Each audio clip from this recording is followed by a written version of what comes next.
Okay, now the reason I'm measuring this out is I'm looking right here. This right here has got another lip in it, right at the bottom of that. That lip happens to be right here. So I'm going to line that up with the edge of this as my measurement for where it needs to be. I've got this fully extended where I want it.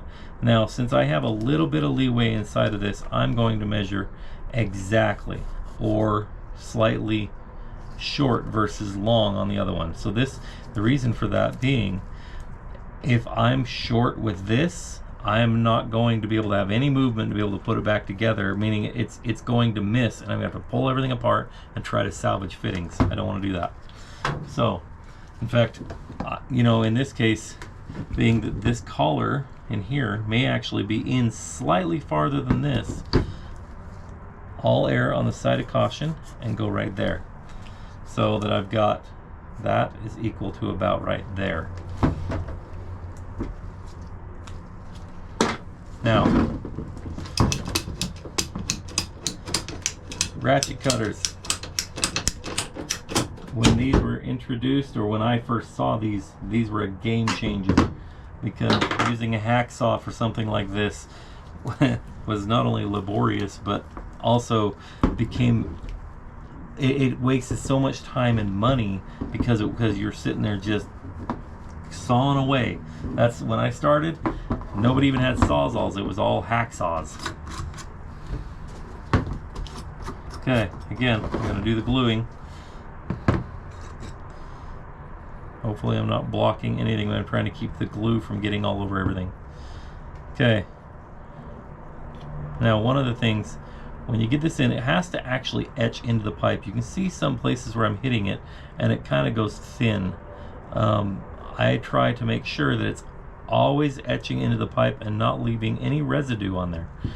That's a very important tip, because if it's running off, there's probably oil on the pipe and it still needs to be washed off. Also, lettering. If there's lettering on there, that's an indication that if the lettering is still on there, that it has not etched properly into the pipe. Let's see, literally all I'm doing is just swirling around to get it as evenly distributed as possible. Now, since I went with this clear, it's pretty simple to just throw it on all the fittings and then put it together. I don't have to worry about that really super fast dry time. If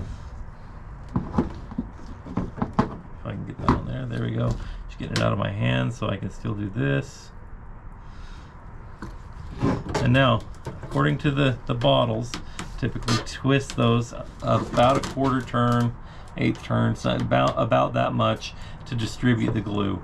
Again, it's not a practice that I practice, but there's a lot of passionate people out there about how you glue, and make sure you follow the instructions. Well, I was in a class once where one of the manufacturers was saying that the twist is really, it's not only unnecessary in most cases, it can actually create weaker joints. So I took that to heart, and I prefer to just push straight on. Let's get this out of your way. I'm sure it's blocking something. Can't really see the camera or the view that you're seeing.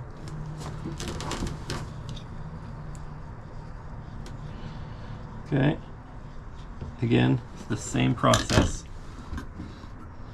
Another thing I try to do is make sure that when I'm gluing, that all my drips go downwards so that I don't rotate my pipes around, and that way when it's finished I don't have really ugly fittings.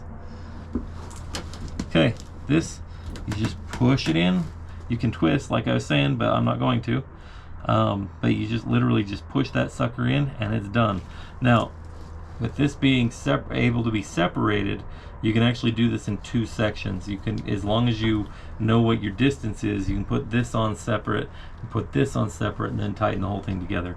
Again, it's not something I typically work with. The ones that I typically find don't have this option, which, I mean, it may come in handy for you. Let's hope so. Anyway, that's now solid.